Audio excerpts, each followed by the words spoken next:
मित्रों नमस्कार। Kota online classes में आप सभी का स्वागत है। मैं मुकेश नागर। साथियों, आज हम बात करेंगे यहाँ पर 81 नंबर के प्रश्न से। इसके पहले मैं आप लोगों के लिए 46 वीडियो इसके डाल चुका हूँ हिंदी साहित्य के, और ये वीडियो आपका रहेगा 47वें नंबर का वीडियो साथियों।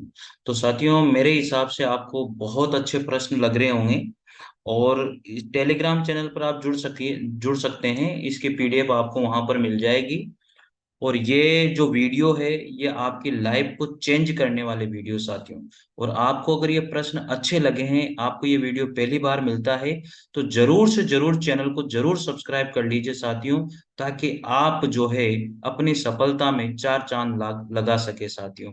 तो साथियों, जरूर लाइक और शेयर जरूर कीजिए, और अपनी सफलता को एक अंजाम दीजिए साथियों। चलिए बात करते हैं हम लोग 81 नंबर के प्रश्न से। तो गुरु नानक देव की माता का नाम क्या था? मुझे इसका आंसर मिला था तृप्ता। देखते हैं, वेरी नाइस। इसका आंसर बिल्कुल राइट है। और गुरु नानक देव की जो माता का नाम था वो तृप्ता ही था। बिल्कुल 100% इसका आंसर अपन को मिल गया है साथियों। तो चलिए, गुरु नानक देव सिखों के प्रथम गुरु हैं, यानी कि सिख धर्म को प्रवर्तक करने वाले जो है गुरु नानक देव ही थे। ठीक है। तो सिखों के जो प्रथम गुरु हैं वो कौन है? गुरु नानक देव हैं। इनका जो जन्म हुआ है वो तलवंडी नामक ननकाना साहिब में हुआ। तो तलवंडी जो है वो ननकाना साहिब जो है पंजाब पाकिस्तान में पड़ता है। और 1469 में इनका जन्म हुआ था पूर्णिमा के दिन। ये हम लोगों ने पहले इसके बारे में पढ़ लिया है। आप सबको पता भी होगा कि गुरु नानक जो है वो सिखों के प्रथम गुरु माने जाते हैं। गुरु नानक देव की माता का नाम पूछा था, देखो, यूपी टीजीटी के अंदर तो कुछ भी पूछा जा सकता है प्यारे मित्रों। 15 अप्रैल और 1469 को पूर्णिमा के दिन इनका जन्म हुआ। कब हुआ?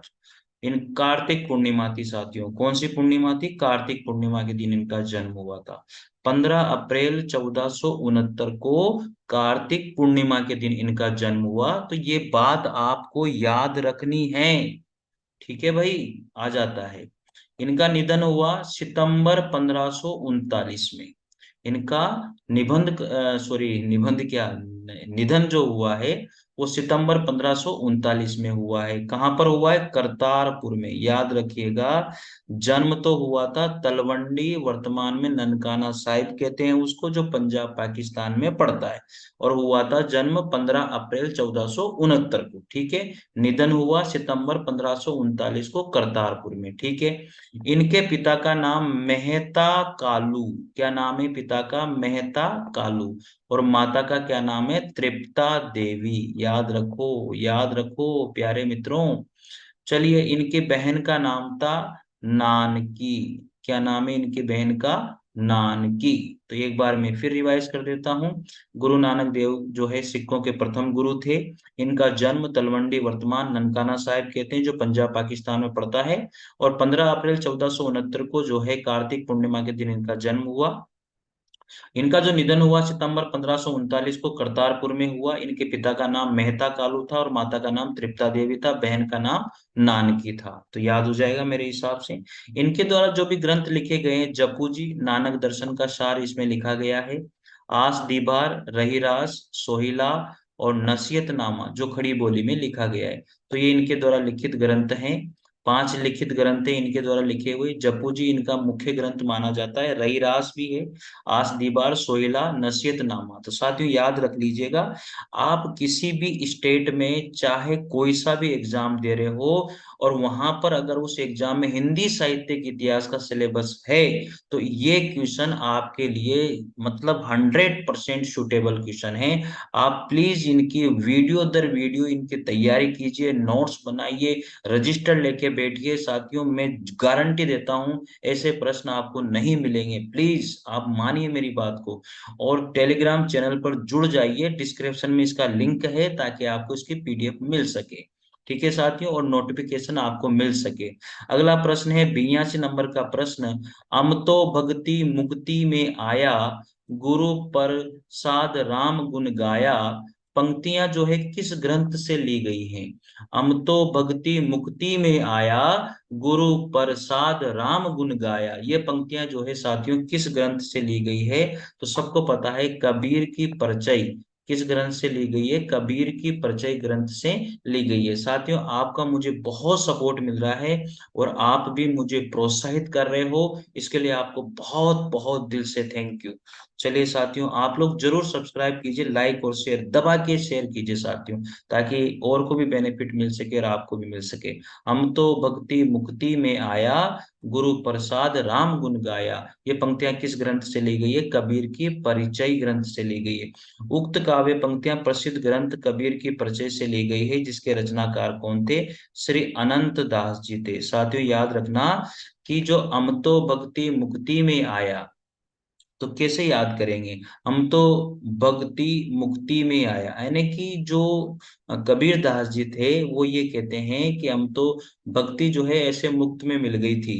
तो कबीर की परिचय जो है वो श्री अनंत दास जी के द्वारा लिखी गई है। तो यहाँ से ये पंक्तियां ली गई है साथियों। कबीर की परिचय की 6 प्रतियां उपलब्ध हैं। कितनी उपलब्ध हैं? 6। इसमें कबीर के जीवन की प्रमुख घटनाओं का उल्लेख मिलता है। अब कौन कौन सी घटनाएं हैं जो कबीर की हैं? साथियों, ये घटनाएं आपसे बहुत बार पूछी गई है। कबीर जो है काशी में निवास करने वाले मुसलमान जुलाहे थे। उन्होंने रामानंद से दीक्षा प्राप्त करी थी।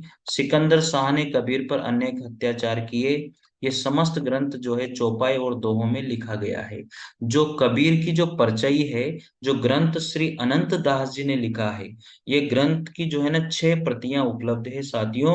और ये जो ग्रंथ है वो चौपाई और दोहों में लिखा गया ग्रंथ है। और इस परिचय में बिल्कुल स्पष्ट किया गया है कि कबीर काशी में निवास करने वाले मुसलमान जुलाहे थे। उन्होंने रामानंद से दीक्षा प्राप्त की थी और सिकंदर शाह ने कबीर पर अनेक अत्याचार किए थे। ये इस बात में श्री अनंत दास जी ने कबीर की परिचय में लिखा है। ठीक है, समझ में आ गई होगी बात। चलिए आगे बात करते हैं। आप सुन भी रहे होंगे ना मेरी बातों को, तो भी याद हो जाएंगे। अगला प्रश्न है 83 नंबर का। साथियों, हम क्या पढ़ रहे हैं? भक्ति काल में संत काव्य पढ़ रहे हैं। याद होना चाहिए आपको। भक्ति काल में हम क्या पढ़ रहे हैं? संत काव्य पढ़ रहे हैं, अर्थात संत भक्ति काल में संत काव्य की प्रैक्टिस कर रहे हैं। जितने भी प्रश्न आए हुए हैं सारे प्रश्न वेरी इंपॉर्टेंट हैं। और एक एक प्रश्न एक मतलब कहते हैं ना स्वर्ण अक्षरों में लिखा हुआ प्रश्न है। एक प्रश्न के माध्यम से अनेक प्रश्न हमें याद होते हैं। अगर 10 प्रश्न हम करते हैं तो उसकी जगह 100 प्रश्न हमें याद होते हैं। तो साथियों, पढ़ते रहिए। और अगर क्वेश्चन आपको थोड़े से भी अच्छे लगे तो जरूर कमेंट करके मुझे भी प्रोत्साहित कीजिए, मुझे भी उत्साहित कीजिए। और जरूर कमेंट कीजिए कि सर ऐसी क्लासेस कंटिन्यू चलती रहे, तो मैं जरूर कंटिन्यू रखूंगा साथियों। तो संत काव्य परंपरा का कौन सा कवि अपनी विद्वता यानी कि सर्वाधिक शिक्षित होने के कारण प्रसाद? या वेरी नाइस क्वेश्चन यार, मजा आ गया। ये प्रश्न तो मुझे दिल को छू गया भाई साथियों। ये प्रश्न आता ही आता है। अरे यार, जो सुंदर है, अर्थात जो सुंदर है कहने का मतलब पढ़ाई में बड़ा स्मार्ट है यार वो। पढ़ाई में बड़ा स्मार्ट, यानी कि संत काव्य परंपरा का कौन सा कवि अपनी विद्वता, विद्वता का मतलब होता है सर्वाधिक शिक्षित होने का जो प्रसिद्ध कारण है, वो प्रसिद्ध कौन है, कौन सा कवि था? तो साथियों, सबको पता है पढ़ाई में जो बड़ा स्मार्ट होता है अर्थात वो सुंदरदास। कितना बढ़िया बात है, इस तरह से आप याद रख लीजिए। पढ़ाई में स्मार्ट है इसका मतलब सुंदरदास, याद हो जाएगा। तो संत काव्य के सबसे पढ़े लिखे विद्वान कवि माने जाते हैं सुंदरदास जी। ठीक है। तो सुंदरदास संत काव्य परंपरा के सर्वाधिक काव्य कला निपुण शास्त्रज्ञ सुशिक्षित संत थे। इनका जन्म जो है जयपुर के दौसा नामक स्थान पर 1596 में हुआ था। जयपुर का नाम सुना होगा, वहां पर दौसा एक जिला भी है। जयपुर भी जिला है, दौसा भी एक जिला है। तो दौसा में 1596 में हुआ और इनकी मृत्यु 1689 में हुई थी साथियों। इनके पिता का नाम था परमानंद खांडेवाल। क्या नाम था? यानी कि सुंदरदास जी के पिता का नाम परमानंद खांडेवाल था। और सुंदरदास जी के गुरु का नाम भी दादू दयाल ही था। याद हो जाएगा, सुंदरदास जी के गुरु का नाम भी क्या था? दादू दयाल था। इनके पिता का नाम परमानंद खांडेवाल था। याद हो जाएगा। सुंदरदास जी ने ज्ञान समुद्र और सुंदर विलास आदि प्रमुख ग्रंथों की रचना करी थी। ज्ञान समुद्र के अनेक बार पूछा गया है ये प्रश्न।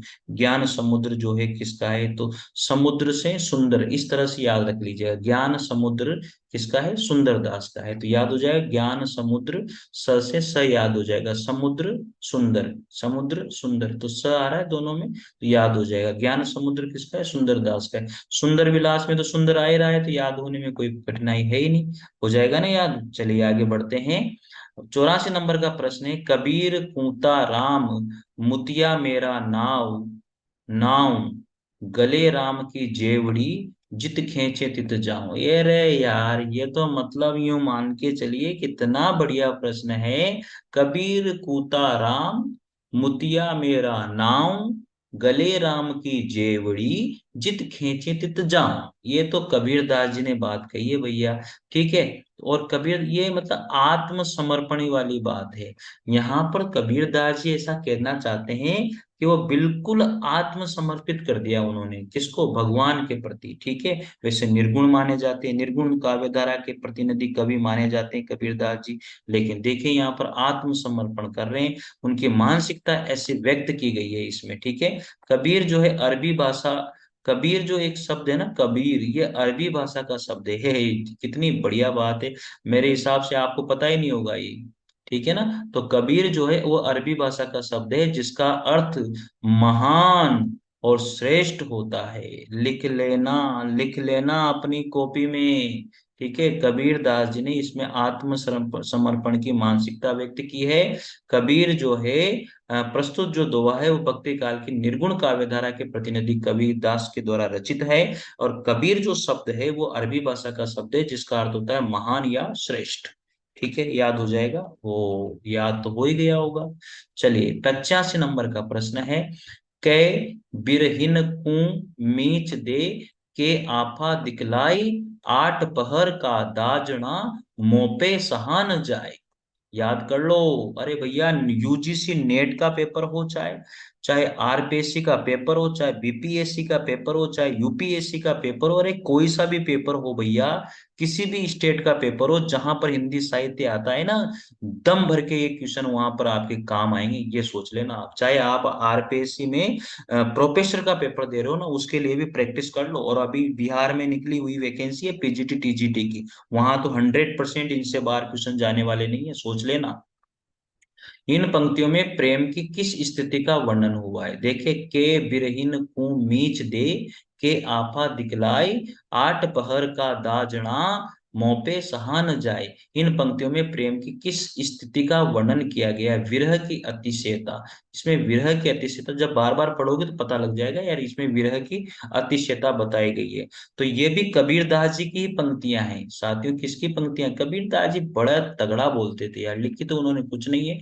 प्रेम की बात की गई है, विरह की अतिशयता इसमें दर्शाई गई है। और कबीरदास जो भक्ति काल के संत काव्यधारा के प्रमुख कवि माने जाते हैं। कबीरदास का जन्म, ये सबको पता है, कबीरदास का जन्म 1398 में हुआ था, 1398 में। और मृत्यु कबीरदास के 1518 में हुई थी। याद नहीं है तो क्या कर लेना भैया इसको, ठीक है। तो कबीरदास जी जो है भक्ति काल के संत काव्यधारा के प्रमुख कवि माने जाते हैं, निर्गुण काव्यधारा के प्रमुख कवि माने जाते हैं। और कबीर दास जी का जन्म 1398 में हुआ, मृत्यु 1518 में हुई थी। कबीर की जो वाणी का जो संग्रह है, उनका शिष्य था कबीर दास जी का एक धर्मदास, जिसने बीजक नाम में किया था। बीजक नामक एक ग्रंथ है, जिसमें शबद रेमेनी, और शबद रेमेनी और एक और है यार, शबद रेमेनी और क्या नाम था उसका, साखी, ये तीनों ही जो है इस ग्रंथ में है। तो कबीर की वाणी का जो संग्रह है उनके शिष्य धर्मदास जी के द्वारा किया गया था, शबद रेमेनी और साखी का, बीजक के अंदर। तो ये कबीर की वाणी का संग्रह है बीजक, ठीक है भाई, याद हो जाएगा। 86 नंबर का प्रश्न आता है, कबीर दास जी ने अपने रहस्यवादी और दार्शनिक विचारों की व्याख्या किस में की है।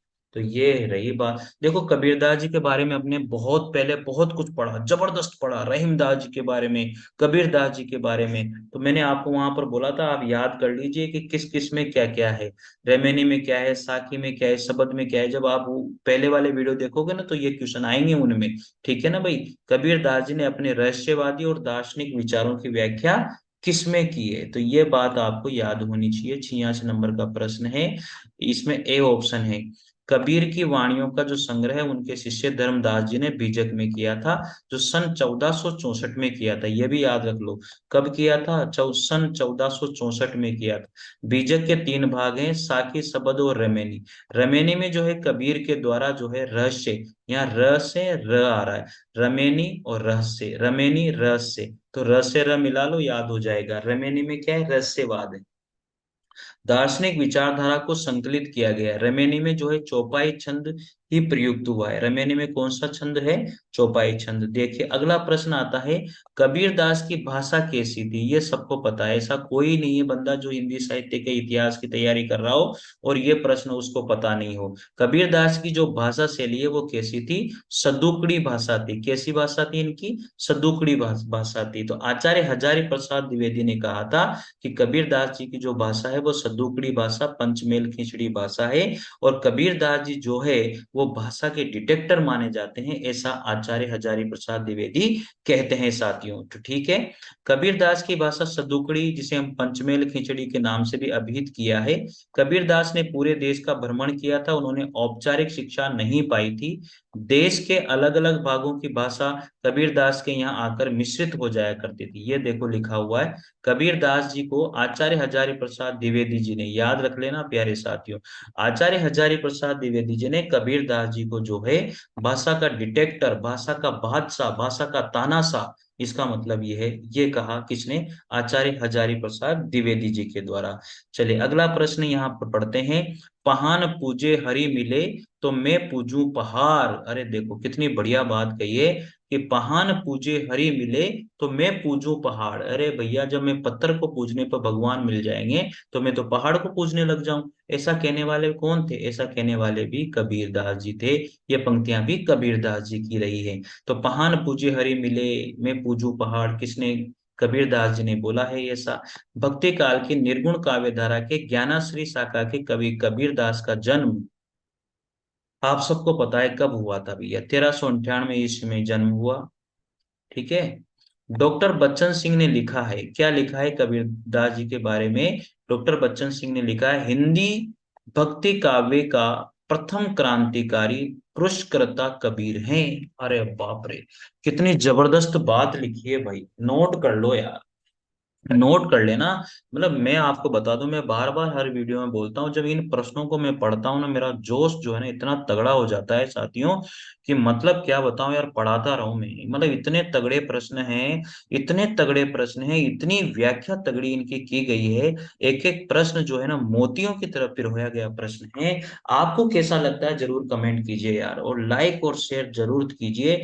और पीडीएफ के लिए आप टेलीग्राम चैनल को जरूर ज्वाइन कर लीजिए। मैंने यहाँ पर वीडियो इतने सारे डाल चुका हूँ, प्लीज आप एक एक वीडियो को देखिए, एक एक वीडियो को पढ़िए, मजा आ जाएगा आपको। ठीक है। और मैंने वीडियो को एक साथ मैच करके भी डाले हुए हैं, 7 घंटे के, 3 घंटे के, 5 घंटे के। चाहो तो आप कंटिन्यू उनको भी देख करके पढ़ सकते हो। ठीक है। तो पहान पूजे हरि मिले तो मैं पूजू पहाड़, कबीर दास जी की बात है। ये बात मुझे सबसे बढ़िया लगी, बच्चन सिंह जी ने लिखा है कि हिंदी भक्ति काव्य का जो प्रथम क्रांतिकारी पुरुष करता है वो कबीर है। कबीर की वाणी का जो संग्रह है वो 1464 में उनके शिष्य धर्मदास जी ने बीजक में किया था। बीजक के तीन भाग हैं, शबद, रेमेनी और साकी। अब देखो रमेनी का पता लग गया ना, उसमें क्या है, रहस्यवाद की बातें, तो 1464 में किया था। ठीक है। 89 नंबर का प्रश्न है, निम्नलिखित में से कौन निर्गुण भक्ति धारा, निम्नलिखित में से कौन निर्गुण भक्ति धारा का कवि नहीं है? ये नहीं पे बड़ा ध्यान दिया करो भैया। ठीक है ना, निम्नलिखित में से कौन निर्गुण भक्ति धारा का कवि नहीं है? निर्गुण भक्ति धारा की बात करेंगे हम लोग यहाँ पर। देखिए कबीर तो निर्गुण भक्ति धारा के थे ही सही, जायसी भी थे और नानक भी थे। तो यहाँ पर जो मीराबाई है साथियों, ये मीराबाई जो है निर्गुण भक्ति काव्यधारा की कवि नहीं थी या कवियत्री नहीं थी। मीराबाई निर्गुण भक्ति काव्यधारा की कवियत्री नहीं थी। कवियत्री शब्द को भी देख लो, ऐसे लिखते हैं, गलत हो जाता है कभी कभी, य में छोटी की मात्रा और त्र में बड़ी की मात्रा। मीराबाई जो है सगुण भक्ति काव्यधारा के कृष्ण भक्ति शाखा के प्रमुख कवियत्री मानी जाती हैं। मीराबाई ने श्री कृष्ण की उपासना प्रियतम या पति के रूप में की थी। प्रियतम या पति के रूप में करी थी। मीराबाई की जो भाषा है वो राजस्थानी मिश्रित ब्रज भाषा मानी जाती है। मीराबाई की भाषा कैसी है? राजस्थानी मिश्रित ब्रज भाषा है साथियों। चलिए आगे बढ़ते हैं। जायसी भक्ति काल की निर्गुण काव्य धारा की सूफी प्रेमाश्री का शाखा के प्रमुख कवि माने जाते हैं। तो यहाँ पर जो जायसी है वो भक्ति काल की निर्गुण काव्य धारा के सूफी प्रेमा प्रेम मार्गी शाखा के प्रमुख कवि माने जाते हैं। इनकी जो प्रसिद्ध रचना है जायसी की वो है पद्मावत। ठीक है। गुरु नानक देव और कबीर भी निर्गुण काव्य धारा यानी कि संत काव्य धारा के प्रसिद्ध कवि माने जाते हैं। तो वेरी इंपोर्टेंट साथियों, वेरी इंपोर्टेंट, ये टेबल पूरी वे बहुत इंपोर्टेंट है। आगे पढ़ते हैं। 90 नंबर का प्रश्न है, निम्न में से कौन सिख संप्रदाय के प्रवर्तक थे? अब तो याद हो गया होगा, गुरु नानक देव जो है सिख संप्रदाय के क्या माने जाते हैं? प्रवर्तक माने जाते हैं। गुरु नानक देव सिख संप्रदाय के प्रवर्तक एवं आदि गुरु माने जाते हैं। इनकी प्रमुख रचनाएं जपू जी, आसिदबार, सोहेला, गुरु ग्रंथ साहिब संकलित है। जपू जी में नानक जी के दर्शन का सार तत्व मिलता है साथियों। 91 नंबर का प्रश्न है, निम्न में से मलुक दास की रचना के नाम बताइए। अब बताइए, मलुक दास की रचना का नाम बताना है आप लोगों को। ये रहा साथियों डी, रतन खान। क्या नाम था? मलुक दास की रचना का नाम रतन खान। ठीक है। चले यहाँ पर, रतन खान किसकी रचना है? मलुक दास की। मृगावती कुतुबन की, सुंदर विलास सुंदर दास की, बीजक कबीर दास की। चलिए आगे बढ़ते हैं। 92 नंबर का प्रश्न है, किस कवि की रचना से प्रभावित होकर अकबर ने गोवध बंद करवा दिया था? किस कवि की रचना से प्रभावित होकर के अकबर ने गोवध बंद करवा दिया था? बहुत तगड़ा प्रश्न है, बहुत तगड़ा। तो संत दादू दयाल की रचनाओं से प्रभावित होकर के अकबर ने गोवध को बंद कर दिया था साथियों। तो दादू पंथ में दादू दयाल के चमत्कारों की कई कथाएं प्रचलित हैं। कहा जाता है कि दादू के चमत्कारों से प्रभावित होकर अकबर ने आमेर नरेश मानसिंह प्रथम से दादू दयाल को फतेहपुर सीकरी बुलाया था। अकबर ने 40 दिनों तक दादू के प्रवचन सुने और उन्हीं से प्रभावित होकर उसने गोहत्या को बंद करवा दिया था। याद कर लेना भैया। 93 नंबर का प्रश्न है, चलती चाकी देख के दिया कबीरा रोए, दो पाटन के बीच में साबुत बचाना कोई। यार मजा आ गया यार, जबरदस्त प्रश्न है। चलती चाकी देख के दिया कबीरा रोई, दो पाटन के बीच में साबुत बचाना कोई। तो इसमें व्यंजना शब्द शक्ति की बात की गई है। वैसे ये प्रश्न यहाँ नहीं आना चाहिए था, पर आ गया, कोई बात नहीं, पढ़ लेते हैं। व्यंजना शब्द शक्ति की बात की गई है। शब्द शक्तियां हम लोग जो है आगे इसमें पढ़ेंगे, लेकिन मैं फिर भी थोड़ा बहुत बता देता हूँ। यहाँ पर शब्द शक्तियां आप सबको पता है 3 प्रकार की होती है, अभिधा, व्यंजना और लक्षणा। अभिधा का मतलब होता है सीधा सीधा अर्थ निकल जाना। व्यंजना का मतलब हो जाए थोड़ा सा मुख्यार्थ या लक्ष्यार्थ से अलग हटके। ठीक है। व्यंजना शब्द शक्ति जो है शाब्दिक व्यंजना और आर्थिक व्यंजना होती है, और समय वाली बात जहां पर भी आए वहां पर भी व्यंजना होती है। लक्षणा शब्द शक्ति मुख्यार्थ में बाधा होने पर रूढ़ि या प्रयोजना के कारण जिस शक्ति के द्वारा मुख्यार्थ से संबंधित अन्य अर्थ लक्षित हो वहां पर लक्षणा शब्द शक्ति होती है। चलिए अगला प्रश्न है 94 नंबर का प्रश्न, मनवा तो दहु दिशि फिरे, ये तो सुमिरन नाही, उक्त काव्यांश किस कवि का है? तो मनवा तो दहु दिशि फिरे, ये तो सुमिरन नाही, कबीरदास जी की पंक्तियां हैं। किसकी पंक्तियां हैं? कबीरदास जी की पंक्तियां हैं। चलिए, कबीरदास जी की पंक्तियां हैं साहब। तो कबीरदास जी के बारे में वैसे हम लोगों ने बहुत कुछ पढ़ लिया है, आपको ज्यादा यहाँ पर दिक्कत वाली बात नहीं है। कबीरदास जी की बानियों का संकलन बीजक नामक ग्रंथ में मिलता है, और बीजक जो है धर्मदास जी के द्वारा संकलन किया गया था। इसके 3 भाग हैं, साकी, शबद और रमेनी। वल्लभाचार्य के द्वारा पुष्टि मार्ग में दीक्षित भक्ति काल के सरगुण काव्य धारा के कृष्ण भक्त कवि सूरदास जी की प्रमुख रचनाएं हैं। सूर सागर, सूर सारावली, साहित्य लहरी आदि सूरदास जी की प्रमुख रचनाएं मानी जाती है। रसखान जी के बारे में पढ़ लीजिए। भक्तिकालीन कृष्ण भक्त कवि थे। इनका पूरा नाम सैयद इब्राहिम था, ये नाम आपको याद रखना है। रसखान जी का नाम था सैयद इब्राहिम। सुजान रसखान और प्रेम वाटिका इनकी प्रमुख रचनाएं हैं। रास पंचाध्याय, मदनाष्टक, रहीम दोहावली आदि रहीमदास जी की प्रमुख रचनाएं, जो हम लोग पहले भी पढ़ चुके हैं प्यारे मित्रों। अगला है 95, अखड़ियां जाही पढ़ी पंथ निहारी निहारी। सबको पता है ये तो, जी बढ़िया छाला पढ़िया राम पुकारी पुकारी। याद होगा साथियों। इस साखी में निम्नलिखित में से किस साधना पद्धति की ओर किया गया है। तो ये साधना पत्ती जो है वो सूफी साधना पत्ती है साथियों। तो अखड़ियां झाई पड़ी पंथ निहारी निहारी, तो यह पढ़िए सूफी साधना पत्ती, कबीर द्वारा रचित इस साखी में सूफी साधना पत्ती का मुख्य प्रभाव है। साथियों इंपॉर्टेंट प्रश्न है यहाँ पर, कबीर दास ने पूछा, उसने पूछा है कि कबीर दास जी के द्वारा रचित जो साखी है उसमें किस साधना पद्धति का प्रभाव है, तो सूफी साधना पद्धति का प्रभाव है, क्योंकि निर्गुण थे ये। ठीक है। कबीर की साधना पद्धति पर सूफी प्रभाव भी माना जाता है। सूफियों ने प्रेम की पीर की बात की है। कबीर का जीवात्मा भी उसी पीर के लिए तड़पता है। हर क्षण मिलन की व्याकुलता देखकर ऐसा लगता है कि कबीर की यह वियोग साधना सूफियों के प्रभाव के कारण ही रही है। कबीर की वाणी का जो संकलन है वो धर्मदास ने बीजक में किया था 1464 में, और बीजक को 3 भाग है, साकी, शबद और रेमेनी साथियों। तो साथियों ये रहे आज के प्रश्न। तो मिलते हैं साथियों अगले वीडियो में। और साथियों अगर अच्छा लगे तो जरूर शेयर और सब्सक्राइब और लाइक जरूर कीजिए साथियों, और शेयर जरूर कीजिए साथियों। और पीडीएफ के लिए टेलीग्राम चैनल को जरूर ज्वाइन कर लीजिए साथियों। मिलते हैं अगले वीडियो में, तब तक के लिए जय हिंद जय भारत, थैंक यू।